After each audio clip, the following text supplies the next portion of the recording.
Assalamualaikum warahmatullahi wabarakatuh. Waalaikumsalam warahmatullahi wabarakatuh. Teteh, alhamdulillah akhirnya aku udah enakan hari ini, lebih fresh lagi. Alhamdulillah. Teh, emang kemarin Ngapain aku sih? kenapa sih Teh? Kemarin aku kenapa sampai digini-gini namanya? Iya tuh, dia tuh terlalu menghayati, ceritanya, jadi ngeblank. Ketika ngeblank ada yang lewat di sini, kepengaruh lah. Dia juga biasa kayak gitu dia mah. Oh, pantesan aku kayak udah. Makanya jangan ngeblank ya. Padahal kemarin tuh mau dilanjutin loh. Iya, nggak apa-apa. Padahal. Kita saksikan aja part 2-nya seperti berikut. Yuk.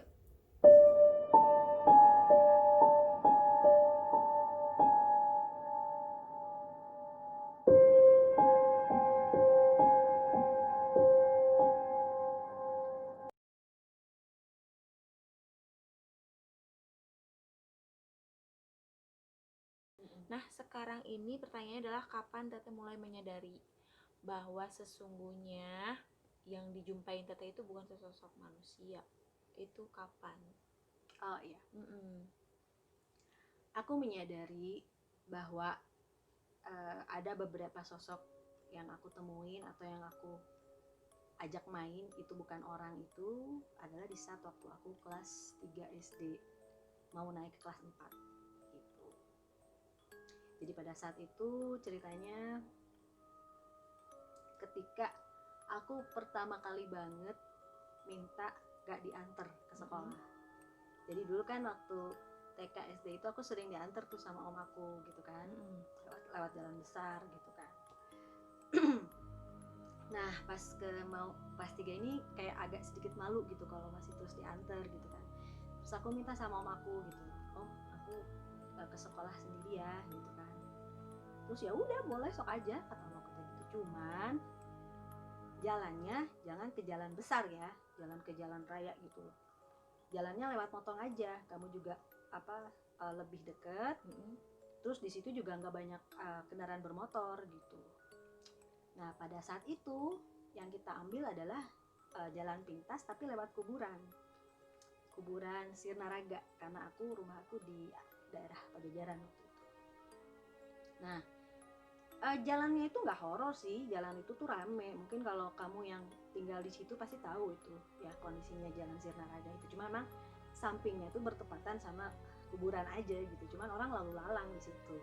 Dan aku pun melihat banyak anak-anak SD aku waktu itu yang lewat situ gitu. Banyak teman inilah aku mikirnya gitu. Ya udahlah, mulailah hari pertama itu aku ke sekolah sendiri gitu. Hari pertama mah biasa aja gitu loh, masih tetap takut-takut, tapi kalau ada kelompok anak yang jalan aku suka deketin gitu ya namanya belajar lah gitu. Nah baru hari berikutnya nih aku jalan gitu, aku mulai bareng nih sama seorang anak cowok ya. Jalan itu aku kan ini jalan nih misalnya, aku sebelah sini, dia tuh selalu jalan di seberangnya sini gitu. Kan harusnya di sini ya, di sini pada waktu itu posisinya gitu. Dia itu jalannya sambil nuntun sepedanya tuh rusak, soalnya rodanya kayak udah muter gitu loh. Tapi dia tetap jalan. Nah logikanya ya kalau sekarang mikirnya ya, ngedorong roda yang udah bentuk kayak gitu kan berat ya. Tapi ini kayaknya ringan aja gitu loh, jadi kayak nggak usaha gitu dia itu nuntunnya. Cuman dasarnya begonya anak kecil waktu itu ya, hal detail itu nggak dipikirin gitu. Jadi aku ngeliat, soalnya anaknya kasep gitu, cakep gitu kan, jadi aku tuh suka ngeliat-liatin gitu. Udah tuh lolos lah, ternyata dia masuk ke sekolah yang sama gitu kan. Oh ini ternyata sekolahnya bareng di sini gitu kan. Cuma dia beda gitu. Jadi waktu itu SD aku tuh ada 2, SD Angkasa 1 sama SD Angkasa 2 gitu kan. Oh mungkin beda kali, terus aku coba main tapi nggak ada dia gitu kan. Dan hari berikutnya lah gitu kan, keesokannya dia bareng lagi nih aku gitu kan. Aku jalan, tiba-tiba dia posisinya nggak di sini lagi tapi di belakang. Aku jalan, dia nuntun sepedanya tapi di belakang aku gitu. Aku lambat-lambatin lah gitu ya, biar bareng sama dia gitu ya, dasar bocah ya, nyari temen namanya gitu kan. Udahlah akhirnya sejalan bareng gitu, jalannya bareng. Terus aku nanya lah, memberanikan diri gitu, kenapa tuh sepedanya, aku bilang gitu. Rusak, aku bilang gitu kan. Oh rusak, terus kok dituntun? Iya nanti mau deket lagi sampai sekolah gitu. Udah, pokoknya aku lupa aku nanya apa aja pada saat itu. Yang penting sejak itu tuh aku sering pulang pergi sekolah dan pulangnya itu bareng sama dia gitu. Dia tuh kayak nggak sengaja nungguin apa nungguin ya, aku juga bilangnya nggak bilang dia sengaja nungguin, karena kayak seolah-olah dia tuh kayak selalu benerin sepedanya dulu gitu. Pas begitu aku datang, kamu yuk bareng gitu, kayak gitu. Itu almost every day gitu loh. Nah, pada suatu hari ada lah mamahnya teman aku, namanya Devi. Devi itu teman sebangku aku. Devi itu memang terbiasa diantar jemput kan sama mamahnya. Dan dulu pun waktu aku sering diantar sama omku, sering tuh omku tuh nitipin ke mamahnya Devi kalau pulang, nitip Manda ya gitu, karena emang kita arahnya sejalan gitu. Nah pas hari itu tuh mamahnya Devi nawarin ke aku, ayo Manda pulang bareng tante ya gitu. Enggak tante, aku sekarang pulang sendiri gitu. Terus ya biasa nanya, lo omnya mana gitu kan, kamu udah nggak anterin lagi, aku sekarang udah pulang sendiri. Oh pinter gitu. Ya udah hati-hati ya. Kamu sama siapa? Oh, enggak tante, aku sama temen dah, aku bilang gitu kan. Oh mana temennya? Itu temennya tante di bawah pohon lagi benerin sepeda gitu kan. Refleks matanya tante ke arah pohon, terus air mukanya berubah gitu. Yang mana pohon yang mana gitu kan. Ya itu tante, samping itu persis, aku bilang gitu kan. Terus akhirnya oke. Terus dia kayak nunduk sedikit gitu ya, aku jongkok, terus pegang tangan aku dua gitu. Yang krem gitu tuh, yang krem gitu. Megang biasa gini doang apa digeremet gitu? Awalnya sih megang biasa gitu kan. Manda ya, coba lihat sekali lagi, kamu lihat ke pohon, di situ ada siapa? Dia bilang gitu kan. Ya ilah tante, terus aku lihat sebentar memang kan, itu Didi lagi benerin sepeda, memang suka nungguin aku kalau pulang, aku bilang gitu. Jadi aku pulang gak sendiri banget gitu. Oke Mandana, itu baru cengkeramannya udah mulai lebih kuat tuh. Lihat mata tante, dan kamu lihat sekali lagi di pohon itu, kamu lihat apa gitu kan, dan jelaskan sekali lagi Didi itu ke tante gitu kan. Aku ngelihat, ya itu Didi tante, gimana sih, aku masih ngelihat itu si Didi ya, itu si Didi tuh lagi nungguin gitu. Pertanyaan ketiga, makin kenceng dong. Lihat mata tante sekali lagi, dia bilang gitu kan. Lihat mata tante sekali lagi, terus Manda lihat ke pohon. Ada apa di situ? Terus aku bilang, udah. Aku lihat, aku ikutin dong, karena dia udah mulai intens ke aku, udah kayak serius gitu kan. Aku juga ikut sedikit tegang takut gitu kan. Aku lihat ke pohon. Memang Didinya udah nggak ada gitu kan. Ya tante kan Didinya udah pulang duluan, aku bilang gitu. Pulang sendiri deh aku kalau gini, aku bilang gitu kan. Terus si tante tuh udah mulai ngedeketin badannya ke aku. Manda, lihat mata tante dan dengerin tante ya, bahwa yang kamu lihat itu nggak ada, dia bilang gitu. Kamu dari tadi ngomong sendiri, dia bilang gitu. Di situ tuh nggak ada orang, nggak ada siapa-siapa. Terus udah gitu, enggak ada, aku bilang gitu. Karena aku juga panik, dicengkrem gitu ya, diseriusin sama orang tuh kan aku nggak waktu sebagai anak kecil tuh kayak gimana juga ya, panik. Enggak gitu, aku bilang enggak, terus kayak mau nangis aja gitu, terus coba ngelepasin diri, nangis dan lari gitu loh. Karena takut kan, digituin tuh takut, dicengkrem gini loh. Nah gitu kan. Si tante manggil aku, mana tunggu, tante mau jelasin dulu gitu. Aku udah panik, udah buru-buru lari aja lah pada saat itu gitu. Karena aku lari, jadi nyampe rumah tuh kayak sebentar, udah nyampe lagi gitu kan. Udah tuh di situ aku sempat mikir, kenapa ya si Didi ninggalin aku kan, jangan-jangan marah lagi karena aku kelamaan gitu kan. Tapi nggak apa, aku nggak terlalu banyak ambil pusing ya, dan nggak terlalu berpikir lebih jauh lagi gitu. Hari berikutnya gampang lah, besok juga paling ketemu lagi. Tapi besokannya dan besokannya lagi, aku pergi ke sekolah, pulang ke sekolah tuh nggak ada Didi, nggak ada gitu kan. Udah 3 hari itu, wah dia nggak sekolah nih udah 3 hari gitu kan. Mm-mm. Pas di hari ketiga itu malamnya aku mimpi ketemu dia dong gitu. Nah terus saat itu dia bilang ke aku yang nanya ke dia duluan gitu kan, kamu teh kemana aja gitu, kenapa nggak sekolah, udah 3 hari bolos ya, aku bilang gitu. Enggak Rida, aku teh sakit, dia bilang gitu. Waduh, sakit apa? Dia bilang gitu. Sakit kepala sama badan semuanya pegel-pegel, dia bilang gitu, terutama kaki, dia bilang gitu. Oh gitu, aku bilang. Ya udah tuh ya, nanti aku tengokin kamu gitu. Ya udah, kamu mau ke rumah aku? Ya mau, kan namanya juga nengokin, aku bilang gitu. Nanti aku sama teman aku lah ke sana gitu. Udah dong. Besokannya aku biasalah ke sekolah. Terus aku ngajakin sih teman aku, teman satu kelas gitu kan, 2 orang. Temenin aku yuk. Gitu loh. Soalnya pada saat malam itu, pas di mimpi itu, Didi itu nunjukin ke aku arah rumahnya gitu dalam mimpi ya. Jadi ayo mana sini, aku kasih tahu dulu rumah aku gitu kan. Nah jalannya itu setahu aku persis kayak jalan ke rumahnya si Mei, teman sekelas aku ini gitu kan. Nah nanti lewat sini ya.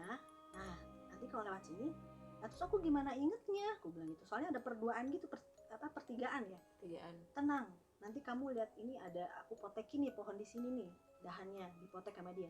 Nah ini tandanya ya, kalau misalnya ada potekan ini kamu ke kanan gitu. Oh iya, ke kanan. Nah terus, nah udah nanti kamu di sini berhenti ya, jangan yang ambil yang sini nih, aku potekin lagi di sini. Dipotekin yang sebelah sini, berarti kamu belok ke kiri ya. Iya. Jadi semua ada beberapa potekan gitu kan. Sampai akhirnya nyampe di satu tembok gitu ya, tembok gapura kan, rumah zaman dulu mah kan kadang pagarnya itu suka tembok gitu ya. Iya. Nah, ini nih, pokoknya kalau kamu udah nemuin ada kendi ini gitu ya. Nah, ini kamu tinggal masuk aja, itu rumah aku, dia bilang gitu. Oh gitu, iya. Ya udah aku masuk rumah dulu ya. Iya gitu. Udah dong. Malamnya aku mimpi itu, besok paginya aku ajakin temen.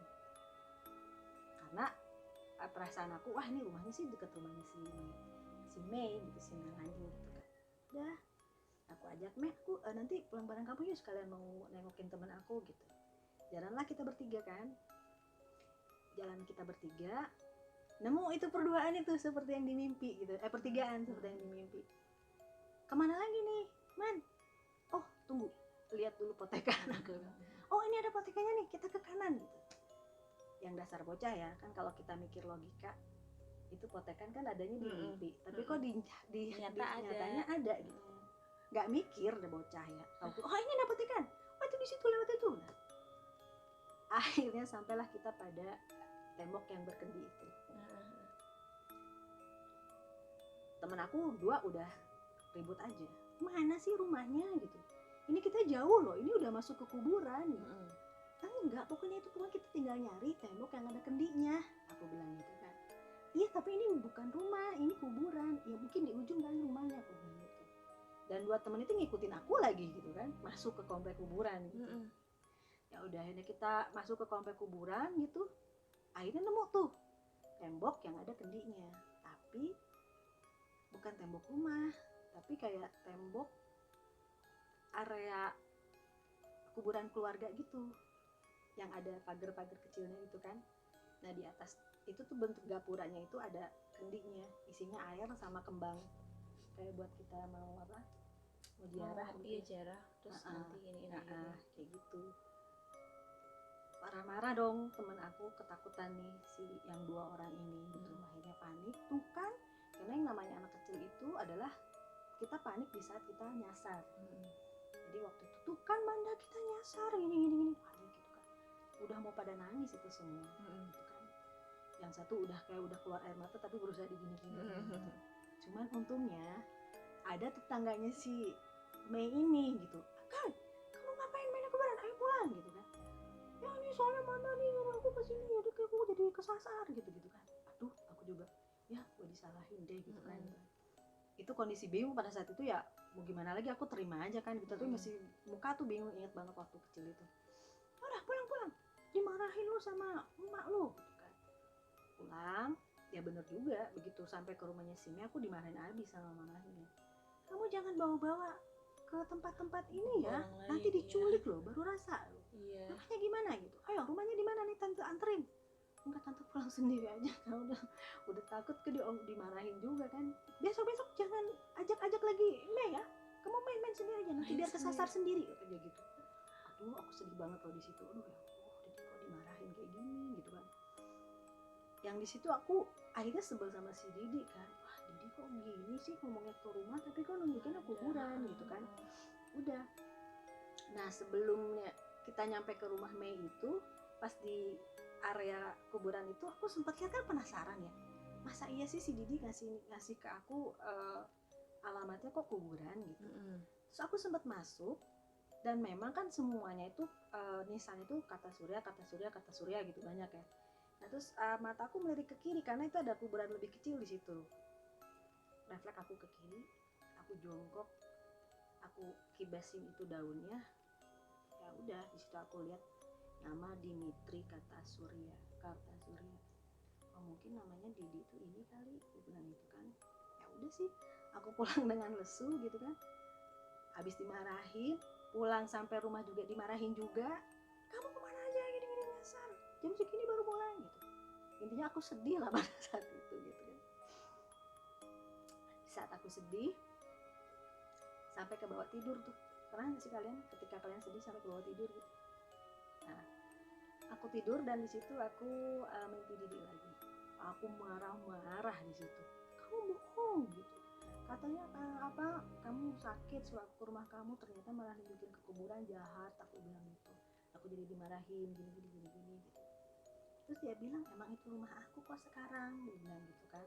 Loh, kalau rumah kamu di kuburan kenapa? Kamu udah mati, bilang gitu kan.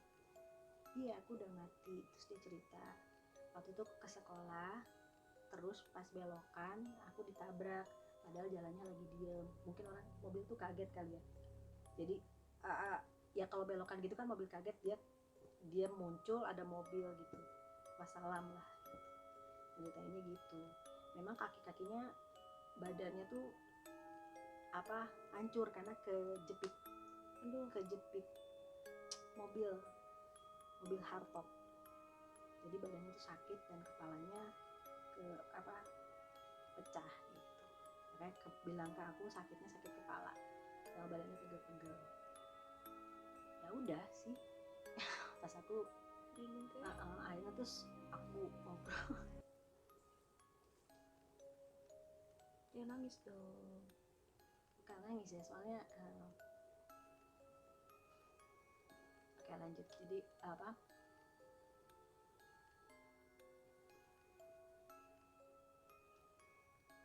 ketika aku tanya sama dia itu, kok kamu pulangnya ke kuburan, kenapa nggak ke surga gitu kan?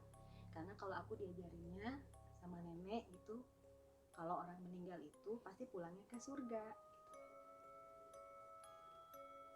Terus dia bilang gini, aku di sini gitu kan karena disuruh tunggu sama mama gitu. Loh, kok disuruh tunggu sama mama kamu di mana? Terus dia kasih ke aku tuh kayak, nih lihat sendiri gitu kan. Terus ke aku tuh kayak dikasih kayak adegan gitu, gambaran gitu.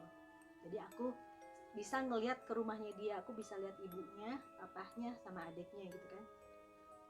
Dan ternyata kalau aku lihat mamahnya itu agak ada keturunan Chinese-nya gitu kan. Nah, di dalam rumahnya itu ada fotonya dia, terus dikalungin gitu, terus lalu dinyalain seperti dupa gitu ya, apa sih gitu loh. Tuh mamaku masih nungguin katanya gitu. Terus aku bilang, oh gitu, terus kamu kapan sampai ke surganya? Nanti mungkin diantar mama, dia bilang gitu. Aku di sini nunggu aja.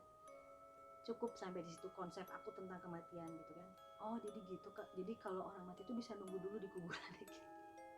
Nah seperti itu. Nah sejak itu aku ngelihat, waktu aku ngelihat di gambaran rumahnya dia itu memang mamahnya rajin setiap hari gitu.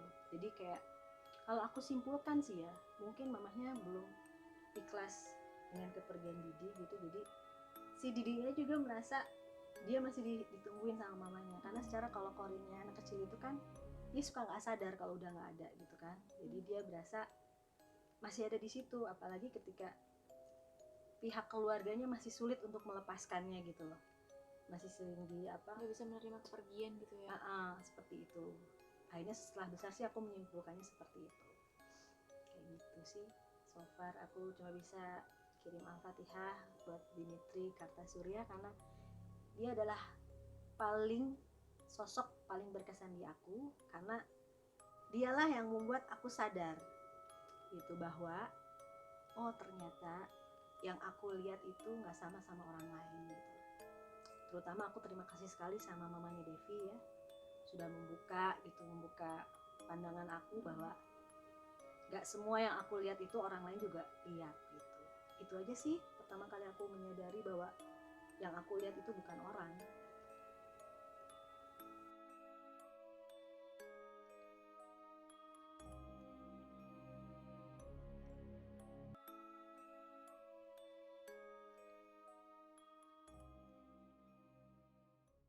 Oke, baik. Jadi itulah tadi penjelasan dari Teteh mengenai kapan Teteh mulai menyadari bahwa sesungguhnya yang ditemuinya itu bukanlah sesosok manusia. So, aku kasih kisi-kisi lagi nih buat next episode. Apa tuh? Yaitu mengenai tentang suka duka Teteh di saat Teteh sedang tiba-tiba melihat sesuatu yang entah itu di depannya ataupun di belakangnya. Kebayang gak horornya? Horor banget. Makanya saksiin terus ya channel YouTube aku. Stay tune terus di Ridanara Channel buat video-video pengalaman mistis aku yang berikutnya. Oke. So, jangan lupa Like, comment, and subscribe. saya Ridanara pamit undur diri. Saya Aulia di sini juga pamit diri. Assalamualaikum warahmatullahi wabarakatuh. Dadah.